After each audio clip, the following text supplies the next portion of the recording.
Weaponized incompetence. The word still echoed in my head. A cold, sharp thing, even after she'd stormed off to bed, leaving me alone on the worn armchair in the living room. It was nearly midnight. The only sound was the faint hum of the refrigerator from the kitchen, and the distant, almost comforting drone of the city outside our third-floor apartment window. Not even a single car passing by right now, just silence. The kind of silence that feels heavy, not peaceful.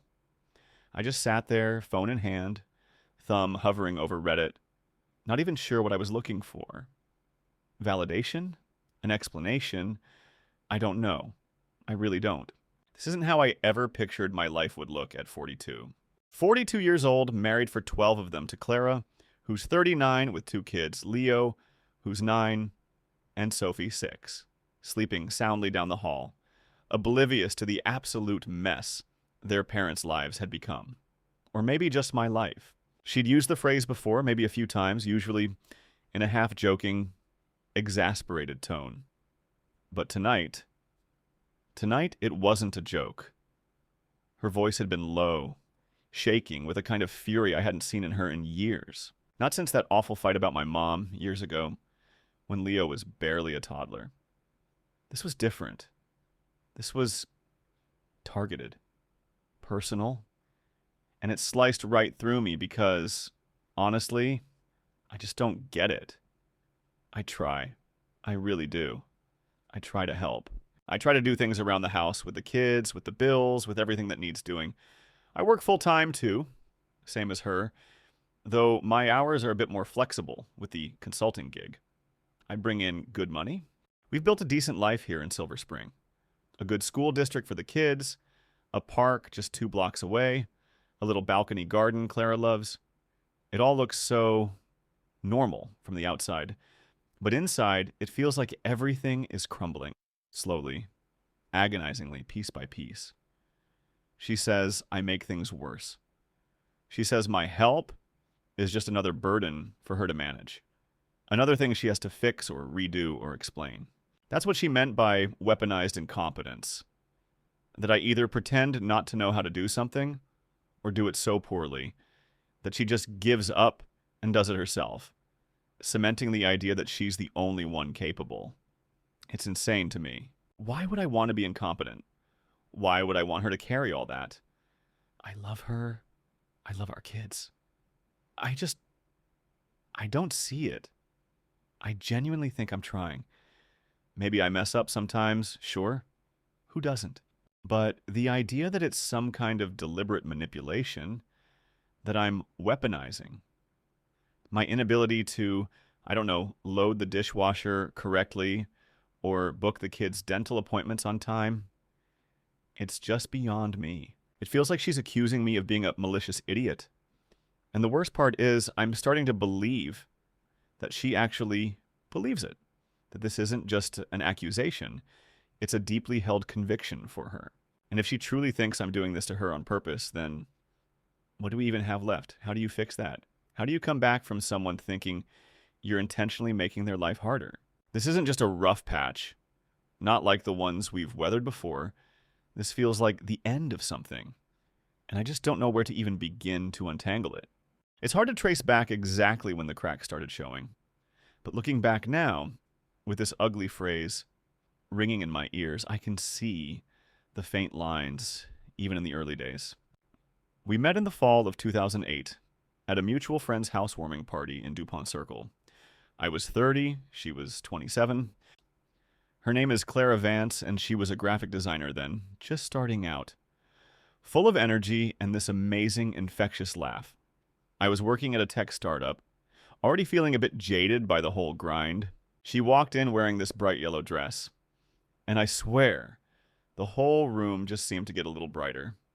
Cliché, I know, but that's how it felt. We talked for hours that night about everything and nothing. Art, politics, the absurdity of dating in your 20s, our mutual love for bad horror movies. I remember feeling like I'd known her forever, even though we'd just met. She was smart, quick-witted, and genuinely curious about the world. We started seeing each other almost immediately. Dinners out, walks around the tidal basin, evenings curled up on my beat-up couch, watching those terrible movies. It felt effortless, like finding the missing piece I hadn't even realized was gone. The first, not red flag exactly, but a moment that felt a little off, happened maybe 3 months in. We were at her apartment, and I'd offered to clean up after I cooked dinner. I was washing the dishes, and she came over, gently took the sponge from my hand, and said, "No, no, you're doing it all wrong, honey. You have to scrub the plates first, then rinse, then load the dishwasher." She wasn't mad, just corrective, like I was a child. I remember feeling a tiny prickle of annoyance, but I laughed it off. "Oh, right, the Clara method," I joked. She smiled. Well, it's the right method. I just thought it was cute, her little quirks, her meticulousness. I was more of a throw it all in and hope for the best kind of guy, so I figured, hey, good balance, right? She'll organize, I'll contribute. We moved in together about a year and a half later, into that small row house in Adams Morgan. It was a whirlwind, really. We were so happy. That's when some of the patterns started to cement. I'd try to do laundry, and she'd meticulously refold everything, explaining that I'd wrinkled her shirts or hadn't sorted the colors properly. I'd offer to grocery shop, and she'd give me a list so detailed it practically had SKU numbers. And if I deviated even slightly, bought the wrong brand of yogurt, she'd sigh, not angrily, but with this weary resignation. "It's fine, David. I'll just use it for something else." It always felt like I was failing, even when I was trying to help. I just told myself that's how she was. She liked things a certain way, and I was pretty laid back, easygoing. I didn't sweat the small stuff. And honestly, I figured it was easier sometimes to just let her do it or do it her way than to have to go through the whole correction process. I convinced myself I was being accommodating, not lazy. See, even then the rationalization was in full swing. We got engaged in 2010, married in the spring of 2011. It was a beautiful ceremony, surrounded by all our friends and family. My parents loved her. Her parents adored me. Everyone said we were perfect for each other. She brought structure. I brought the chill.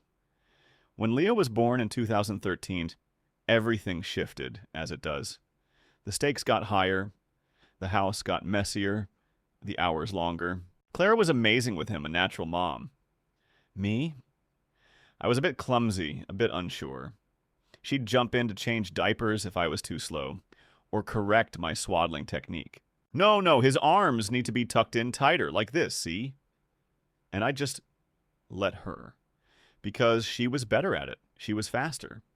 And when you have a screaming newborn, efficiency trumps pride every single time. Or so I told myself. We bought the Silver Spring apartment in 2015, a few months before Sophie arrived. It felt like an upgrade, more space, a yard for the kids, more things to manage. That's when the little dig started to get a bit sharper. Less of a gentle correction, more of an exasperated, "David, really? You call this clean?" Or, "Could you please just read the instructions next time?" But still, it wasn't constant. Not a daily thing. Just these occasional flares of frustration from her, which I attributed to stress, to having 2 young kids, to her demanding job, and my own tendency to not quite measure up. I thought I was just imperfect, and she was perfect. I thought I was lucky to have her. This super competent woman who could keep all the plates spinning. I honestly did. I never saw it as me contributing to the problem. Not like this. Not as weaponized incompetence. That's a whole different animal. The shift from mild exasperation to something more biting really started to pick up steam about 3 or 4 years ago. It wasn't a sudden explosion, more like a slow, insidious erosion. We were both working more. The kids were getting older, with all their school projects and extracurriculars. Clara, who was now a senior art director, seemed to be constantly juggling a million things. I was still doing my consulting work, which gave me flexibility, but also meant my hours weren't as fixed. I genuinely thought this flexibility was a good thing, that it meant I could pick up more of the slack. She didn't see it that way. One of the first really big incidents that made me stop and think, okay, something is actually wrong here, happened in the summer of 2020. The kids were home all the time, of course, and Clara was trying to work from the dining table. It was chaos. I offered to take charge of the homeschooling for a week, just to give her a break. I genuinely felt like I was doing a good deed. I created a schedule, got out the workbooks. Leo was in 3rd grade, Sophie in kindergarten. Not rocket science. By Wednesday, it was falling apart. Leo was refusing to do his math. Sophie had drawn all over her reading worksheet. I was trying to cook lunch, referee a fight over a toy, and figure out fractions all at once. When Clara came out for a coffee refill, she just took one look at the kitchen, the kids bickering, the half-eaten sandwiches, and my flushed face. "David," she said, her voice tight, "what is happening?" I threw my hands up. I don't know, Clara. They just won't listen. Leo says he doesn't understand regrouping, and Sophie's just a terror. She walked over, calmly separated the kids, got Leo to sit down with his math, and quietly helped Sophie finish her snack. She didn't say another word to me about it for hours. But that night, after the kids were in bed, she came into the living room. "You know, it's not actually that hard, David. You just need to be consistent and follow through. I spent hours setting up their school stuff. Did you even look at the lesson plans I laid out?" I felt deflated. "Of course I did. I tried. I really did. It just got away from me." She just shook her head. "It always does, doesn't it?" It was a quiet, cutting remark. I felt like a failure. Not just at homeschooling, but at being a capable adult. Then there was the car incident, probably a year and a half ago. Our old minivan, a trusty Honda Odyssey, started making a weird rattling sound. I said I'd take it to the mechanic. Clara always handles the car stuff, scheduling maintenance, dealing with the dealership, but I wanted to show her I could step up. I called our usual place, Henderson Auto. They said they could look at it in a few days, so I dropped it off. Clara called me that afternoon. "Did you tell them about the specific rattle, David? Like the one that happens when you accelerate past 40 miles per hour?" Yeah. I told them it rattles," I said, a little defensively. "Did you tell them it only rattles after 40 miles per hour and only when accelerating? Because that's a very specific diagnostic clue." "I mean, I think I covered it generally, yeah." She sighed. "David, they're going to charge us for a full diagnostic, then come back and say they can't replicate it because you didn't give them the right information. You have to be specific with mechanics. You know this." Sure enough, a few hours later, Henderson called. "Can't replicate the issue, Mr. Jensen." It sounds fine to us. I had to go back, pick up the car, and Clara, exasperated, called them herself the next day, explained it perfectly, and they got it in, found the issue immediately. She didn't yell, but her face was a mask of sheer frustration. It's like this with everything, David. You get 80% there, but that last 20%, the critical part, you just miss it, or you don't even try to find it." I tried to argue. "I did try, Clara! I just didn't phrase it perfectly." "No," she said, cutting me off. "You just didn't think about it. You assumed the mechanic would magically know. You assume I'll pick up the pieces." That hit hard. It stung because I really hadn't seen it that way. I just thought I was being a bit vague, not actively burdening her. I talked to my buddy, Ben, about it over beers a few weeks later. He's been married to Lena for 15 years. They have 3 kids. Man, Clara's just been on my case lately, about everything. Like, if I don't do something exactly her way, it's a huge problem. Calls me incompetent. Ben just shrugged, taking a sip of his IPA. "Dude, Women are just like that sometimes. My Lena is the same. Just nod and smile. Or let her do it if she's so good at it. Less headache for you, right? I laughed, a bit uncomfortably. Yeah, I guess. His advice, while well-intentioned, just fed into the dynamic. It made me feel like my feelings were normal, and her complaints were just typical wife stuff. So I continued to let her take the lead on things she was better at, or knew how to do properly, telling myself it was a division of labor, not an abdication of responsibility. The weaponized incompetence line finally came out in full force about 6 months ago. We had an important parent-teacher conference for Leo. He'd been struggling a bit with his reading. Clara had scheduled it for 4 p.m. on a Tuesday. I knew about it. It was on the shared calendar. I had a client call that day, but it was supposed to end by 3:30. At 3:45, Clara texted me, "Are you leaving for the conference?" I was still on the call, wrapping up, trying to get the final details ironed out. I texted back, "Almost done. Heading out now." I walked into the school at 4:07 p.m. Clara was already there, sitting with Leo's teacher, Miss Rodriguez, looking absolutely furious. She didn't say a word to me during the meeting, just shot me daggers every time I tried to interject. Afterwards, in the car, the kids in the back, she just gripped the steering wheel, knuckles white. "David, what in God's name was that? You knew the time. You knew how important this was for Leo. You made me look like an idiot, and more importantly, you made us look like we don't care about our son." "Clara, I was finishing a call. It ran over. What was I supposed to do? Just hang up on a client?" "Yes!" "You were supposed to prioritize your son. It's always something with you, isn't it? Always an excuse?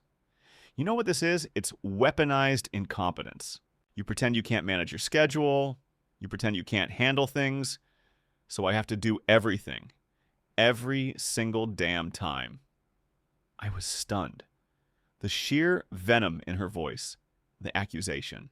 I just sat there mute as she drove, the kids thankfully engrossed in their tablets. It wasn't a joke this time. It wasn't even an exasperated sigh. It was a cold, hard accusation of malice, of deliberate sabotage. That's when I started to realize this wasn't just about me being a bit scatterbrained or her being a perfectionist. This was about her seeing my actions, or inactions, as a conscious strategy to offload responsibility onto her. And I couldn't see it. I just couldn't.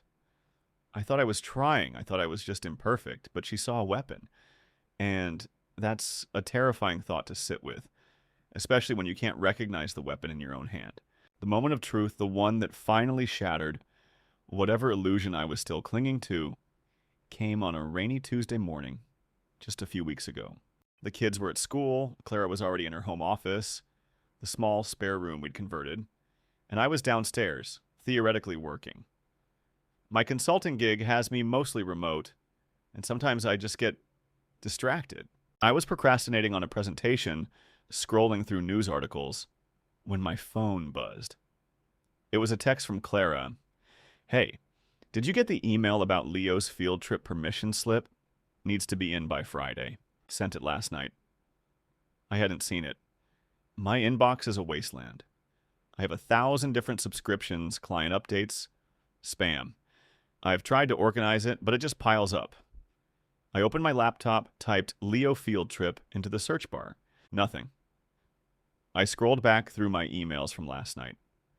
Still nothing. I went to the deleted folder. Number. I sighed, feeling that familiar prickle of irritation, not at Clara, but at myself, at my own disorganization. I knew what would happen. She'd get annoyed, she'd send it again, maybe do it herself. I hated that feeling. So I decided this time I was going to be proactive. Instead of asking her to resend it, I'd just log into the school portal. Clara had set up the account, but I knew the login. It was stored in our shared password manager. I navigated to the school website, clicked Parent Portal, and entered the credentials. The dashboard loaded, showing Leo's grades, upcoming assignments, And then a little red notification bubble on Documents. I clicked it. That's when I saw it. Not just Leo's field trip slip, but a whole host of other things. Permission slips for Sophie's spring concert, a volunteer sign-up for the school carnival, an alert about school picture day that had passed weeks ago, and an email chain from Ms. Rodriguez about Leo's reading, dated 3 weeks prior. The same reading struggles we just discussed at the parent-teacher conference. My breath hitched. My stomach dropped. I scrolled through the email. It was a detailed message from Miss Rodriguez, clearly outlining her concerns, suggesting strategies, and asking if Clara and I could meet before the scheduled conference to discuss an intervention plan. A meeting that never happened. A meeting I never knew about. The subject line was clear. Urgent. Leo's reading progress and potential support plan. And the email had been opened, not by me. I felt a cold wave wash over me, a strange mix of nausea and something like dread. My hands started to shake. I scrolled further down. There was a reply from Clara's email address, sent just a few hours after Ms. Rodriguez's initial message. Thanks for this, Ms. Rodriguez. David and I will discuss and get back to you. We're on top of it. On top of it. She'd replied. She'd seen it. And she hadn't mentioned a word to me. Not a single word about this urgent request for an earlier meeting, about a potential support plan for our son. She'd handled it. Or rather, she'd contained it. I sat there staring at the screen, the rain outside picking up pace, drumming against the window pane. My mind was racing, trying to make sense of it. Why? Why would she do that? Why would she actively hide this information from me? My first thought, the immediate gut reaction, was that she was protecting me. Protecting me from feeling bad, from another thing I'd missed. But then a darker, uglier thought wormed its way in. Was she trying to prove a point? To show that I was so incompetent, so oblivious, that she had to manage everything, even the information flow about our own child's struggles? My chest felt tight. I closed the laptop, slowly, deliberately. The hum of the refrigerator in the kitchen, the distant traffic outside, it all faded into a dull background noise. I could hear Clara's low voice from her office, on a call. Calm, professional.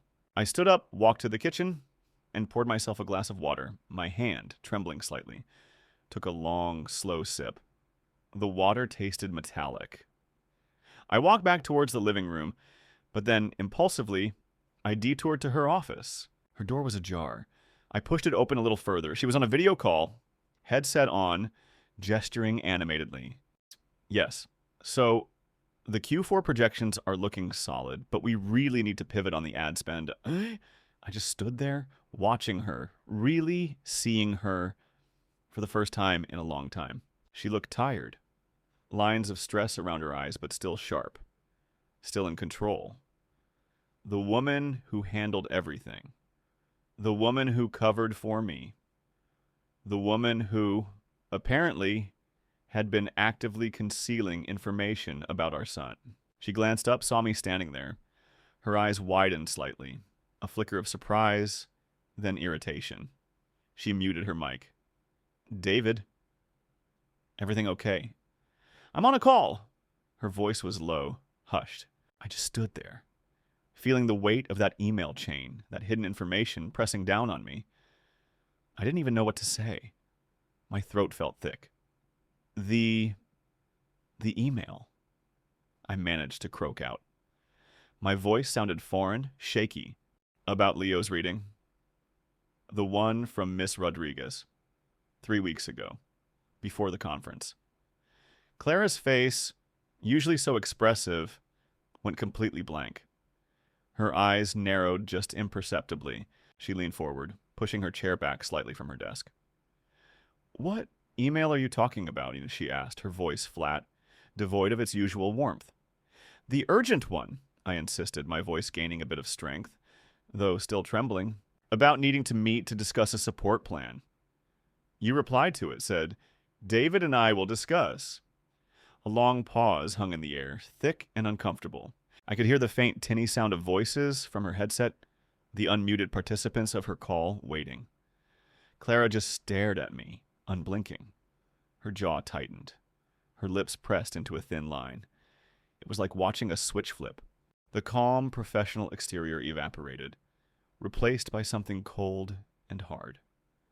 "Right," she finally said. Her voice barely a whisper, but laced with a new, chilling edge. "That email." She unmuted her mic, quickly said, "Excuse me for just one moment, everyone," and then muted it again, her eyes fixed on me. "You want to talk about that now? While I'm in the middle of a client call? Really, David?" "Really?" The accusation in her eyes was palpable. It wasn't about the email itself, not anymore. It was about my timing. It was about how I was, yet again, disrupting her, making her life harder. And in that moment, standing there, the rain still falling, the muted voices of her colleagues, a distant murmur, I saw it. I saw her side. I saw how my apparent inability, my constant missteps, my inconvenient timing, had forced her into a corner. Not just with the emails, but with everything. She had been picking up the pieces for so long, covering for me, managing my perceived failings, that she had started to see me as the problem, as the burden. And for the first time, the phrase weaponized incompetence didn't feel like a malicious accusation. It felt like a description of her reality. And my stomach churned, a terrible, sickening realization washing over me. This wasn't just about my mistakes. This was about how I had made her feel. And it was a much, much bigger mess than I had ever imagined.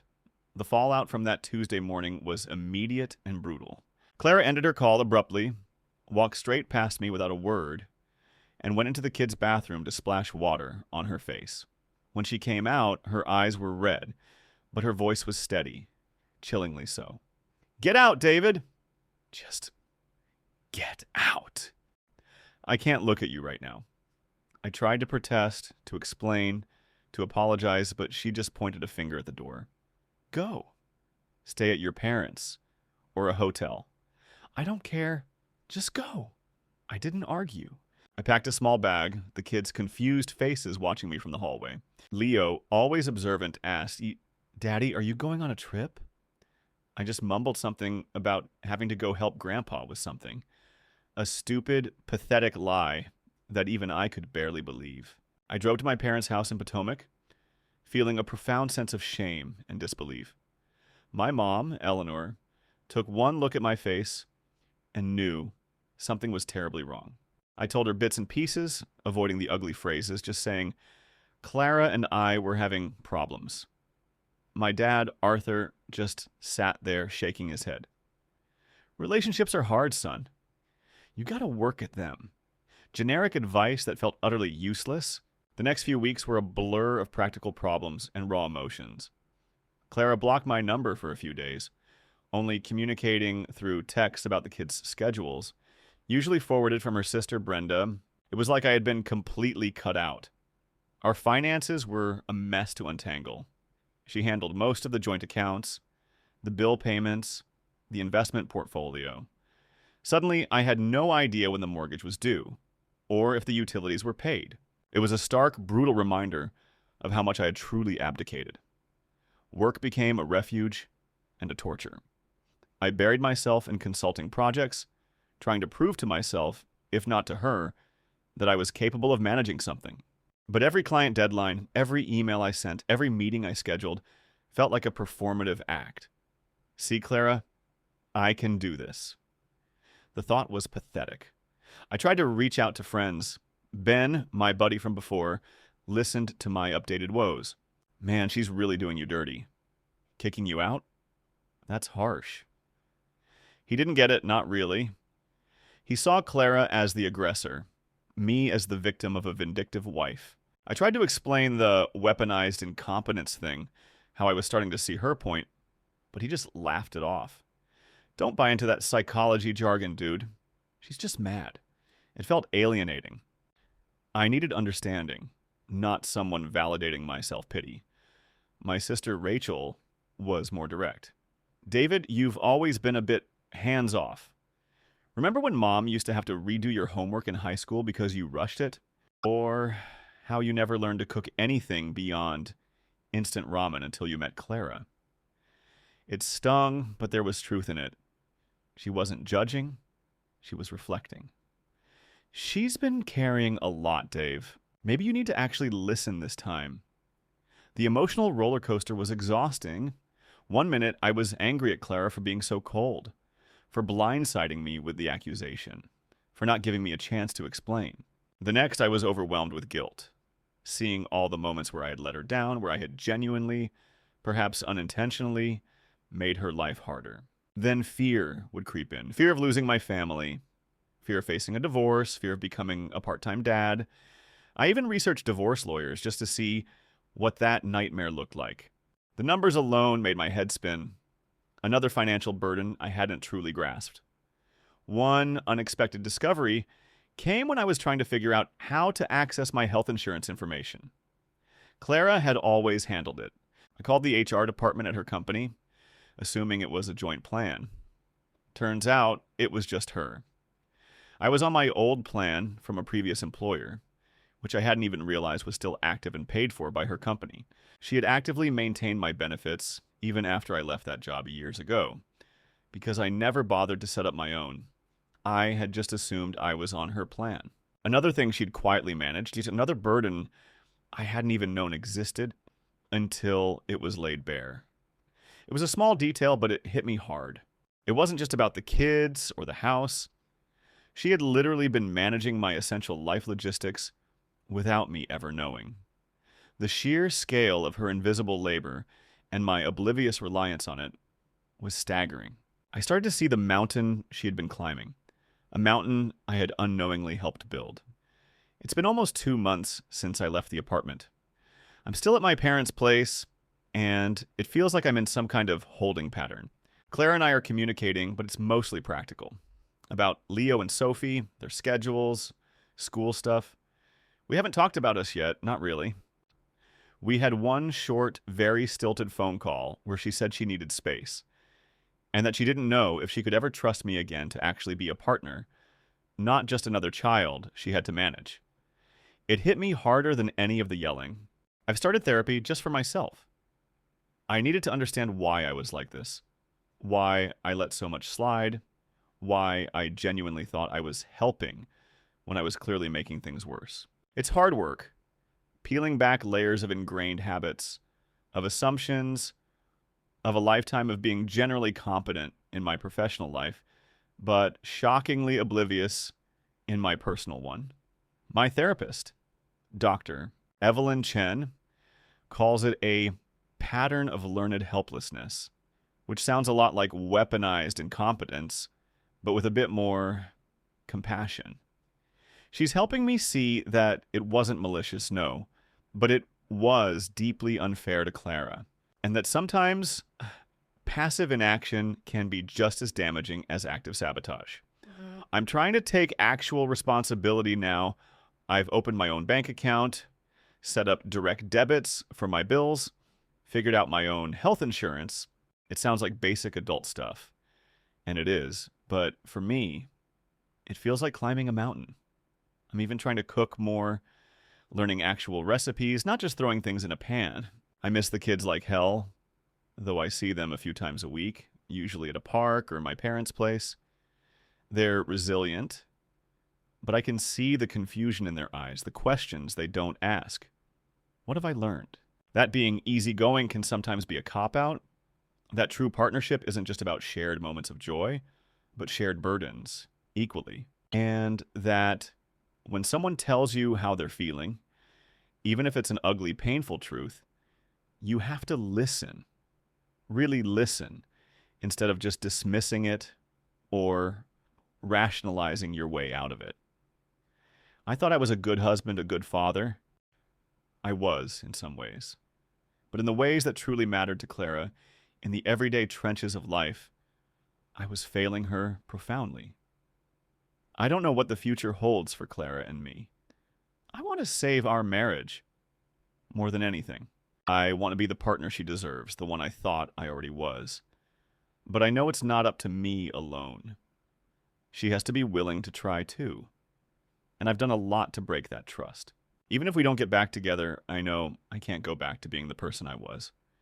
This whole thing has ripped me open, forced me to look at myself in a way I never have. It's painful, but necessary. Thanks for letting me just put this out there. It helps, honestly, just getting it all out. I feel like I'm screaming into the void sometimes. Anyone out there been through something like this? How do you even begin to fix something so fundamentally broken, especially when one person feels so deeply betrayed? How do you rebuild trust when the core issue was an invisible burden, a slow, quiet poison? I genuinely don't know if we can.